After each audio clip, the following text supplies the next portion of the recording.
Bismillahirrahmanirrahim. Assalamualaikum warahmatullahi wabarakatuh. Selamat malam dan salam sejahtera bagi kita semua.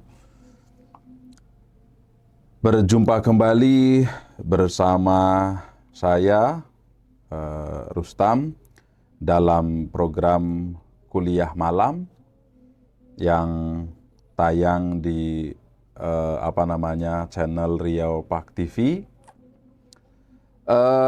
Kali ini tampilan malam ini berbeda. Biasanya saya ditemani host. Hari ini mencoba untuk sendiri karena ada berbagai macam teknis dan segala macam. Namun demikian tidak akan mengurangi pemahaman, kajian dan juga perkuliahan kita khususnya mengenai hukum pidana. Pemirsa semuanya, topik yang akan kita bahas sama-sama pada malam ini adalah tentang penafsiran dalam hukum pidana. Sekali lagi, penafsiran dalam hukum pidana. Berbagai macam kasus yang terjadi di Indonesia khususnya yang berkaitan dengan hukum pidana itu membutuhkan suatu keterangan, membutuhkan suatu pendapat mengapa seperti itu, karena terkadang undang-undang atau norma atau kaidah itu hanya memuat hal-hal yang sifatnya lebih spesifik gitu loh. Artinya apa? Tidak akan mungkin undang-undang itu akan memuat seluruh hal. Konsekuensinya apa? Konsekuensinya ya akhirnya setiap pasal, setiap kata, setiap kalimat di dalam suatu ketentuan undang-undang membutuhkan penafsiran, membutuhkan suatu rujukan. Apakah rujukan itu dari undang-undang itu sendiri atau justru rujukan dari pendapat para ahli mengenai keilmuannya. Saya contohkan. Beberapa bulan atau tahun lalu, saya lupa itu siapa gitu. Tapi ada waktu itu seseorang yang mengatakan secara sederhananya seperti ini. Untuk apa IKN itu pindah ke Kalimantan? Kan gitu kalau tidak salah waktu itu. Bukankah itu tempat jin buang anak? Nah, itu bahasa sederhananya waktu itu seperti itu. Tapi kalimat yang pastinya saya tidak begitu paham karena itu sudah lama kejadiannya. Lalu berbagai macam penafsiran timbul. Kata atau kalimat jin buang anak itu sebetulnya maknanya apa? Apakah itu dapat dikatakan sebagai suatu penghinaan? Ataukah itu sebetulnya kata-kata biasa? Mengapa dia membutuhkan suatu penafsiran? Karena dari kata-kata itu seseorang bisa dimasukkan ke dalam penjara, dalam lapas. Nah, itu penting. Ini contohnya bahwa penafsiran itu penting di dalam hukum pidana. Karena kenapa seperti itu? Karena undang-undang tidak membuat suatu narasi atau kata yang panjang lebar. Dia hanya memuat hal-hal yang sifatnya simple. Makanya undang-undang akan dijelaskan oleh penjelasan, undang-undang akan diturunkan dalam bentuk peraturan pemerintah, undang-undang diturunkan dalam bentuk peraturan daerah, dan lain-lain. Itu mengindikasikan bahwa undang-undang membutuhkan suatu penafsiran. Nah, baik. Dalam hukum pidana dikenal ada beberapa metode penafsiran. Atau kalau kami di hukum pidana sering mengatakan interpretasi gitu loh. Interpretasi. Yang pertama adalah penafsiran yang disebut dengan penafsiran otentik. Yang kedua, penafsiran menurut penjelasan suatu undang-undang. yang ketiga penafsiran menurut jurisprudensi, yang keempat penafsiran menurut doktrin atau ilmu pengetahuan hukum pidana. Pemirsa semuanya, dimanapun berada, ada 4 metode penafsiran yang dikenal di dalam hukum pidana. Sekali lagi saya ulang, penafsiran otentik, penafsiran menurut penjelasan suatu undang-undang, yang ketiga penafsiran menurut jurisprudensi, yang keempat penafsiran menurut doktrin atau ilmu pengetahuan hukum pidana. Yang pertama kita bahas dulu penafsiran otentik. Apa yang dimaksud penafsiran autentik atau apa yang dimaksud dengan metode menafsirkan suatu undang-undang yang disebut dengan otentik. KUHP dan peraturan hukum pidana lainnya, silahkan pemirsa di rumah lihat, kita contohkan misalnya undang-undang tentang pemberantasan tindak pidana korupsi. Silahkan cek di pasal 1 tentang ketentuan umum. Di sana dijelaskan dijelaskan beberapa pengertian. Apa yang dimaksud dengan korporasi. Ada di sana dijelaskan. Dalam undang-undang tindak pidana terorisme misalnya. Dan hampir seluruh undang-undang, bahkan yang bukan undang-undang tentang hukum pidana pun, biasanya di pasal 1 ketentuan umum itu adalah isinya tentang penjelasan suatu kata atau kalimat dalam undang-undang. Kalau di KUHP misalnya dijelaskan menurut penafsiran otentik itu adalah pengertian hari. Nah, di sana ada pengertian malam. Nah, di sana ada. Nah, jadi penafsiran otentik itu adalah suatu penjelasan terhadap suatu kata atau kalimat dalam ketentuan norma atau kaidah yang terdapat di dalam batang tubuh undang-undang itu sendiri. Kita ketahui suatu undang-undang itu ada batang tubuh dan ada penjelasan. Batang tubuh itu misalnya pasal 1, 2, 3, 4, 5, 6, 7, dan seterusnya.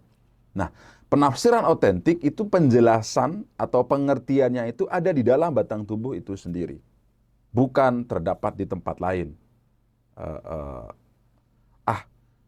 Tak percaya saya dengan Pak Rustam. Coba silahkan cek. Seluruh undang-undang tentang apapun. Biasanya di pasal 1, ketentuan umum itu adalah berisi tentang pengertian suatu kata atau suatu kalimat yang menurut pembentuk undang-undang perlu dijelaskan. Itu penafsiran otentik. Lalu yang kedua, penafsiran menurut penjelasan suatu undang-undang. Ini artinya apa? Tadi saya singgung sedikit bahwa suatu undang-undang itu terdiri dari batang tubuh dan penjelasan. Penjelasan ini walaupun dia ada di dalam dokumen yang di bawah dari tanda tangan seorang presiden dan menteri, namun penjelasan adalah bagian yang tidak kalah penting dari batang tubuh. Nah, dalam undang-undang atau ketentuan norma gitu, bukan hanya undang-undang, sebetulnya ada perda dan ada lain-lain gitu. Jadi kalau saya katakan undang-undang, mungkin itu juga bisa saya katakan sebagai tentang peraturan daerah atau yang lainnya. Nah, di dalam peraturan suatu undang-undang, saya katakan tadi ada batang tubuh, lalu ditandatangani oleh presiden, biasanya kalau undang-undang, lalu di bawahnya, di samping kiri ada menteri, lalu di bawahnya ada penjelasan. Nah, metode penafsiran menurut penjelasan itu adalah suatu pengertian kata atau kalimat dalam undang-undang yang ada di dalam penjelasan. Yang ada di dalam penjelasan. Silakan pemirsa di rumah cek atau buka misalnya undang-undang tentang, sekali lagi saya contohkan seperti di awal, undang-undang pemberantasan tindak pidana korupsi. Scroll sampai ke bawah sampai ditandatangani oleh presiden. Ada tanda tangan seorang presiden di sana. Lalu di bawahnya lagi sedikit lagi biasanya di sana ada penjelasan. Nah, silahkan cek di sana. Memang ada penjelasan itu biasanya pasal 1 cukup jelas, pasal 2 cukup jelas, pasal 3 cukup jelas. Nah, ada kadang-kadang nyelip pasal 4 itu artinya apa? Pasal 5 itu artinya apa? Itu artinya kalau di penjelasan misalnya ada tulisan pasal 5, lalu ada kata-katanya, artinya penjelasan itu adalah menafsirkan apa yang terdapat di dalam pasal 5 dalam batang tubuh.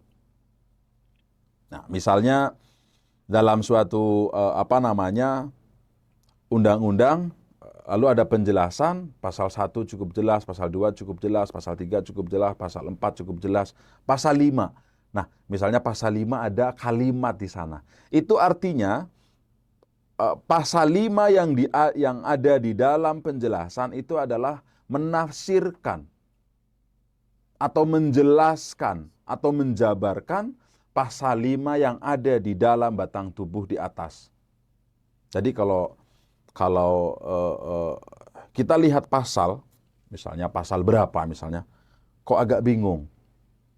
Nah, kita lihat di penafsiran otentik, ada tidak? Kalau tidak ada, coba kita lihat di penjelasan. Dalam undang-undang tindak pidana korupsi itu banyak kata-kata misalnya korporasi. Apa itu arti korporasi? Nah, arti korporasi itu ada dalam penafsiran otentik. Di dalam penjelasan, salah satu yang bisa saya contohkan adalah tentang keuangan negara dan perekonomian negara. Kita ketahui dalam Undang-Undang Pemberantasan Tindak Pidana Korupsi banyak kata atau kalimat kerugian negara, kerugian keuangan negara, kerugian perekonomian negara. Bolak-balik hampir setiap pasal. Nah, apa sih arti kerugian negara? Apa sih arti perekonomian negara? Silahkan cek di dalam penjelasan. Ada di sana arti dari kerugian negara maupun arti dari perekonomian negara. Nah, ini yang disebut dengan penafsiran menurut penjelasan. Sudah ada dua, penafsiran otentik, metode penafsiran otentik, metode penafsiran menurut penjelasan.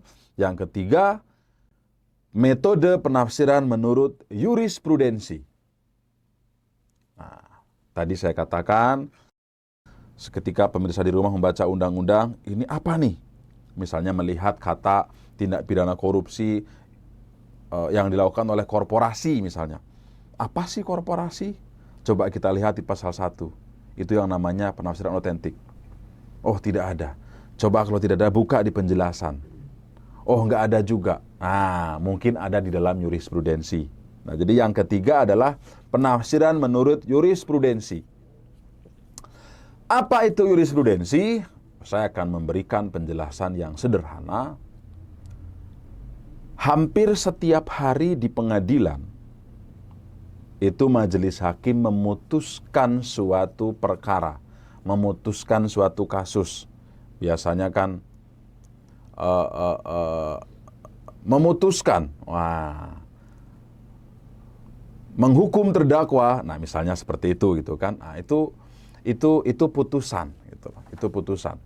Nah, hampir setiap hari sekali lagi di pengadilan, kita contohkan di pengadilan negeri, itu ada putusan yang dibacakan. Lalu pertanyaannya, apa hubungannya dengan jurisprudensi?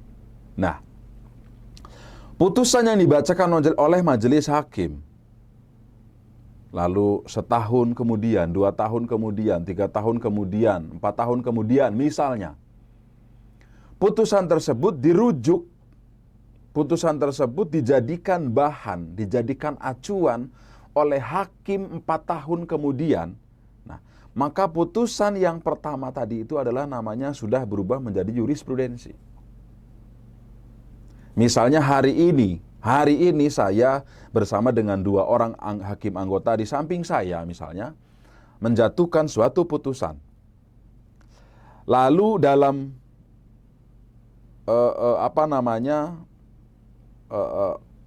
kalimat atau putusan yang saya bacakan tadi, saya merujuk putusan hakim di tahun 1990 misalnya. Misalnya yang saya rujuk putusan hakim Pengadilan Negeri Pekanbaru misalnya, ini misalnya. putusan Pengadilan Negeri Pekanbaru nomor 10 titik bla bla bla bla tahun 1990. Saya rujuk untuk membuat putusan pidana di hari ini. Maka putusan Pengadilan Negeri Pekanbaru yang tahun 1990 tadi adalah namanya jurisprudensi. Jadi jurisprudensi itu adalah putusan hakim terdahulu yang sudah dijadikan rujukan atau acuan oleh hakim setelahnya. Tidak semua putusan hakim menjadi jurisprudensi, karena dia tidak dirujuk. Jadi putusan hakim itu menjadi jurisprudensi ketika dia dijadikan acuan, ketika dia dijadikan rujukan oleh hakim setelahnya. Saya misalnya selama menjadi hakim, saya sudah mengeluarkan 100 putusan misalnya. Ternyata dari 100 putusan itu hanya putusan yang ke-100 yang dirujuk oleh hakim beberapa tahun kemudian. Maka hanya satu itu saja yang dikatakan sebagai jurisprudensi. Yang 99 lagi bukan. Nah, dalam hukum pidana ada metode penafsiran yang disebut dengan, yang dikenal dengan penafsiran menurut jurisprudensi. Saya contohkan.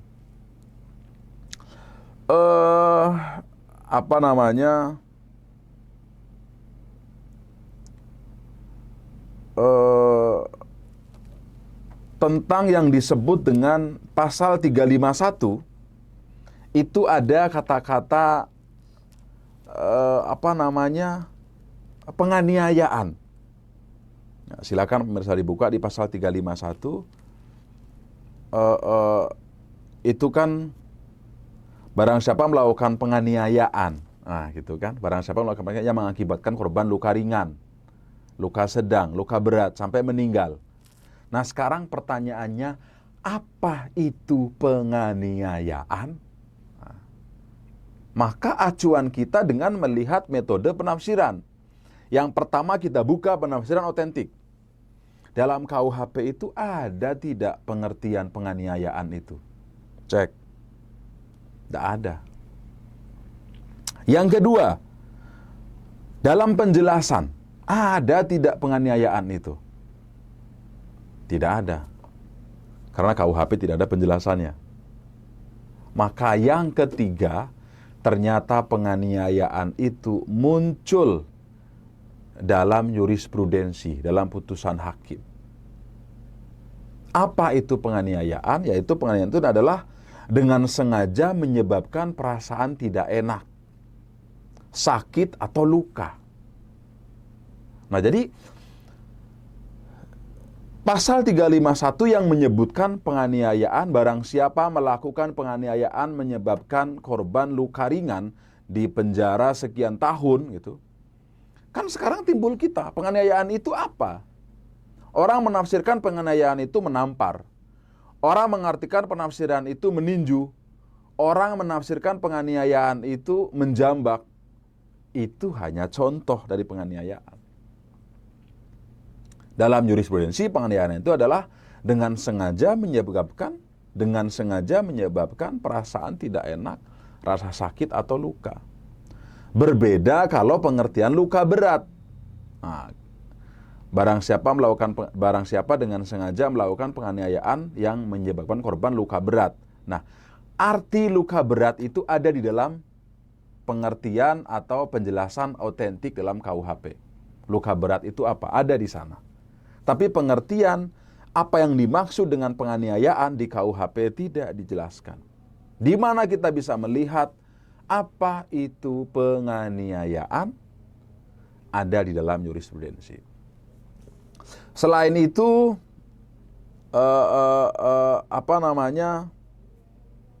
melawan hukum.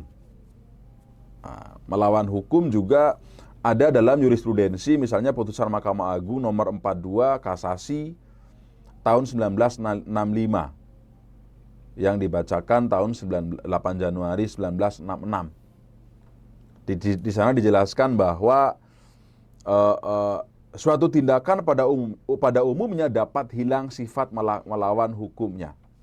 Nah, bukan hanya berdasarkan suatu ketentuan undang-undang atau disebut dengan melawan hukum formil, tetapi juga berdasarkan asas-asas keadilan atau asas hukum yang tidak tertulis. Nah, ini contoh dari jurisprudensi. Jadi ini metode penafsiran yang ketiga. Nah, yang keempat, penafsiran menurut doktrin atau ilmu pengetahuan hukum pidana. Nah, sekali lagi saya ulang, metode penafsiran dalam hukum pidana itu yang pertama otentik, yang kedua menurut penjelasan, yang ketiga menurut jurisprudensi atau putusan hakim terdahulu, yang keempat menurut doktrin.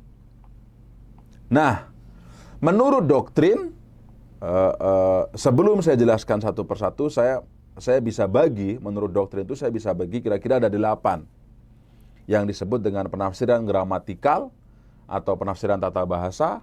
Yang kedua, historis interpretasi atau penafsiran historis. Yang ketiga, penafsiran logis atau logis interpretasi. Yang keempat, penafsiran sistematis atau sistematis interpretasi. Yang kelima, penafsiran teleologis. Yang keenam, penafsiran kontradiktif. Yang ketujuh, penafsiran membatasi. Yang kedelapan, penafsiran memperluas atau ekstensif interpretasi. Jadi ada 8 jenis penafsiran menurut doktrin. Saya jangan sampai pemirsa lupa, metode penafsiran itu pertama penafsiran otentik, yang kedua penafsiran menurut penjelasan, yang ketiga penafsiran menurut jurisprudensi, yang keempat penafsiran menurut doktrin. Menurut doktrin saya bagi menjadi 8. Ada yang mengatakan 9, tapi saya tidak masukkan yang satu lagi. Karena yang satu lagi adalah penafsiran analogi. Saya termasuk orang yang mengatakan bahwa analogi itu bukan suatu penafsiran. Karena dalam azas legalitas, salah satunya adalah dilarang untuk melakukan penafsiran analogi. Nah, sekarang kita bahas satu persatu tentang penafsiran menurut doktrin yang ada 8 tadi. Yang pertama, tata bahasa menurut gramatikal. Penafsiran menurut tata bahasa itu apa? Yaitu ya penafsiran menurut bahasa sehari-hari. Misalnya ketika saya mengatakan, saya dalam undang-undang lalu lintas ada kata-kata kendaraan. Nah, orang sehari-hari tahu kendaraan itu apa, gitu. Rasanya tidak perlu itu meminta penjelasan seorang ahli hukum untuk menjelaskan kata kendaraan. Jadi dalam undang-undang hukum pidana itu banyak kata-kata yang sebetulnya dalam sehari-hari itu sering kita dengar. Misalnya kata-kata siang, kata-kata juga, kata-kata yang. Nah, itu kan tak perlu kita jelaskan lagi gitu loh. Lalu yang kedua, penafsiran historis. Penafsiran historis ini penting, apalagi kalau kita lihat dalam KUHP. Dalam KUHP itu misalnya, saya tidak membunyikan pasal yang pasti gitu, tidak. Saya hanya menyebutkan misalnya saja. Misalnya ada pasal sekian di KUHP, barang siapa bla bla bla bla dipidana dengan pidana penjara paling lama 3 tahun dan denda Rp1.000. Nah, coba cek di KUHP, denda itu 1.000, 1.500, 2.000. Hari ini KUHP masih berlaku dan bunyinya masih seperti itu. Mungkinkah saya seorang hakim menjatuhkan kepada terdakwa saudara didenda berdasarkan pasal dengan 1.500? Mungkinkah seperti itu? Tidak. Maka saya sebagai seorang hakim hari ini harus menafsirkan 1.500 yang ada di KUHP itu kira-kira nilainya berapa. Maka harus saya tafsirkan. KUHP dibawa ke Indonesia 1915. Di sana ada kata-kata didenda 1.500. Maka saya akan menafsirkan, maka saya akan membawa akal pikiran saya ke dalam tahun 1915. 1.500 apa dapatnya? Oh, misalnya 1.500 itu misalnya dapatnya motor baru misalnya. Motor Matic misalnya. Oh, berarti hari ini 1.500 itu ya kalau dinilai kira-kira 15 sampai 20 juta lah misalnya. Nah, itu namanya penafsiran historis. Jadi, menafsirkan suatu pasal dengan melihat pada saat undang-undang itu dibuat. Gitu loh, pada saat undang-undang itu dibuat. Yang ketiga, penafsiran logik. Penafsiran logis. Ya, penafsiran logis ini, kita sebagai seorang manusia yang diberikan akal pikiran, itu kan kadang-kadang bisa meraba-raba. Gitu loh, bisa membuat suatu analisa. Misalnya pelaku tindak pidana itu yang dihukum itu bukan hanya pelaku yang dalam tanda kutip pelaku yang terlibat langsung. Tapi bisa juga orang yang membantu, orang yang turut serta, atau si penganjur. Nah, kan logik itu. Ada orang mencuri, yang satu mencongkel pintu dan mengambil emas, yang satu orang lagi di luar cuman menunggu. Logik kan kalau orang yang menunggu juga dijadikan sebagai tersangka, logik. Nah, itu penafsiran logis, gitu, penafsiran logis. Yang keempat, penafsiran sistematis.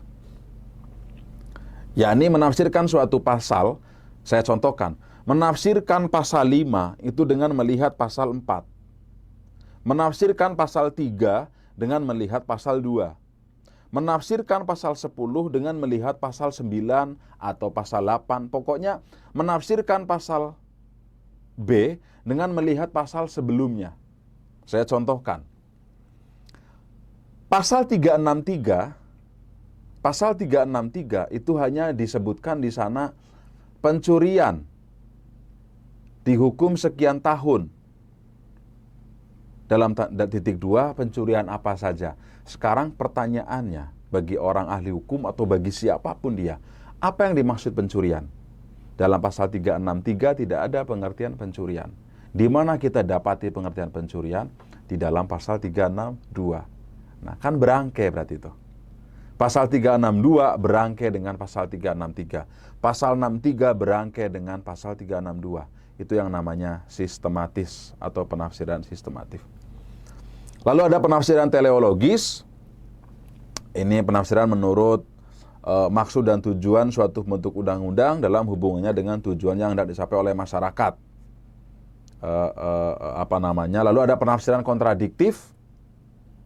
Kontradiktif itu menafsirkan sesuatu dengan mengkontradisikan kata di pasal itu. Misalnya pasal 285. Barang siapa memaksa seorang wanita atau barang siapa memperkosa seorang wanita, kira-kira seperti itu. Lalu barang siapa ini siapa? Mungkinkah barang siapa ini wanita juga? Oh tidak. Maka kata barang siapa di awal adalah pasti maknanya laki-laki. Nah, mengkontradiksikan. Barang siapa memaksa seorang wanita untuk melakukan hubungan di penjara, dipidana dengan tindak pidana pemerkosaan. Barang siapa ini siapa? Yang diperkosakan wanita. Berarti barang siapa ini siapa? Laki-laki. Makanya dalam pasal 285, pengertian pemerkosaan bukan wanita dengan wanita, tapi laki-laki yang memperkosa wanita. Walaupun sekarang banyak kejadian wanita yang memaksa seorang laki-laki, tapi biasanya itu anak-anak korbannya. Yang selanjutnya adalah penafsiran membatasi, restriktif. Nah, ini penafsiran ini harus membatasi bunyi suatu undang-undang. Saya contohkan. Menggugurkan kandungan itu dipidana. Dipidana. Nah, sekali lagi, menggugurkan kandungan itu dipidana. Dipidana itu yang menggugurkan kandungan yang seperti apa? Yang kita katakan sebagai provocatus criminalis. Menggugurkan kandungan yang karena ada niat gitu loh. Ada niat. Ada dalam undang-undang kesehatan, saya bukan mengajari ini, dalam undang-undang kesehatan itu ada pengguguran kandungan itu tidak dipidana karena sesuatu sebab. Nah, maka penafsiran berikutnya, orang menggugurkan kandungan dipidana, maka harus ada hal-hal yang membatasi. Misalnya apa? Janinnya masih hidup, digugurkan dengan sengaja, dipidana kan? Lah kalau dokter mengatakan janinnya sudah mati, lalu digugurkan oleh dokter, ya kan bukan pidana. Nah, saya seorang perempuan misalnya, saya cek ke dokter janin dalam tubuh saya sudah mati. Apakah saya biarkan? Mau janinnya sudah mati kok. Apakah saya biarkan? Maka saya akan konsultasi ke dokter. Nah, itulah akhirnya digugurkan. Oh, janinnya sudah mati, mau diapakan lagi? Malah berbahaya bagi tubuh si ibu hamilnya itu gitu kan. Maka digugurkan. Ya tidak masalah. Nah, maka menggugurkan kandungan sebagai pidana itu dibatasi. Ada beberapa sebab, Kita lihat, kalau ingin seperti apa, lebih luas adalah baca di Undang-Undang Kesehatan. Lalu yang ke-8, penafsiran memperluas. Bunyi undang-undang itu kadang-kadang KUHP kita sekali lagi dibawa ke Indonesia tahun 1915. Sekarang tahun 2024. Sudah berapa tahun? Sudah 100 tahun lebih. Pasti ada kata-kata yang dulu tidak terpikir. Saya contohkan. Dalam pasal 362, barang siapa mengambil sesuatu barang, seluruhnya atau sebagian dimiliki oleh orang lain, dengan maksud untuk dimiliki secara melawan hukum, dipidana dengan pidana pencurian, penjara paling lama 5 tahun. Jadi pencurian itu mengambil. Dalam pasal 362 pencurian itu mengambil. Mengambil itu berarti dengan apa?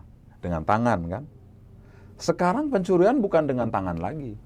Pencurian dengan laptop, barang pindah ke kita. Pencurian itu saya colok kabel, lalu listriknya ngalir ke kita. Apakah itu mengambil? Kalau mengambil dalam bahasa dengan tangan, maka yang tadi tak masuk berarti pencurian. Ini di depan saya ada beberapa orang nih, pencurian itu ngambil, saya ambil dompetnya, baru mencuri. Dulu pencurian itu kayak gitu, sekarang pencurian itu tidak. Punya emas di depan saya, punya ATM, punya tabungan, saya dari laptop saya, pindah duitnya ke saya. Apakah itu mengambil yang kayak gini? Bukan. Nah, maka kata mengambil pasal 362 itu diperluas. Mengambil itu bisa juga diartikan dengan memindahkan. Memindahkan dari suatu tempat A ke tempat B. Menyalurkan, mendistribusikan. Kalau saya mencuri listrik, itu menyalurkan. Saya tempel kabel, ngalir di tempat saya. Apakah ketika saya mencuri listrik, lampu di rumah sebelah hilang? Tidak. Lampu di rumah sebelah tetap hidup. Tapi kok listriknya pindah ke tempat saya? Kalau kita bahas dengan bahasa yang tidak diperluas kata mengambil, maka listrik tadi bukan pencurian. Ini rumah saya, sebelah rumahnya orang. Saya colokin kabel, hidup di rumah saya. Lalu datang polisi tempat saya. Bapak ngambil listrik. Mana ada saya ngambil listrik? Orang sebelah hidup juga. Lampunya masih segitu juga. Nah, maka pengertian mengambil harus diperluas. Bukan hanya mengambil itu dengan tangan, dengan langsung sentuhan fisik, tapi mengambil itu juga bisa sebagai perbuatan yang memindahkan barang dari tempat asal ke tempat lain. Nah, itu kira-kira topik kita pada malam hari ini adalah tentang metode penafsiran di dalam hukum pidana atau penafsiran dalam hukum pidana. Saya rasa cukup sampai di sini. Ada pertanyaan silahkan ditulis dalam kolom komentar, di channel YouTube kami.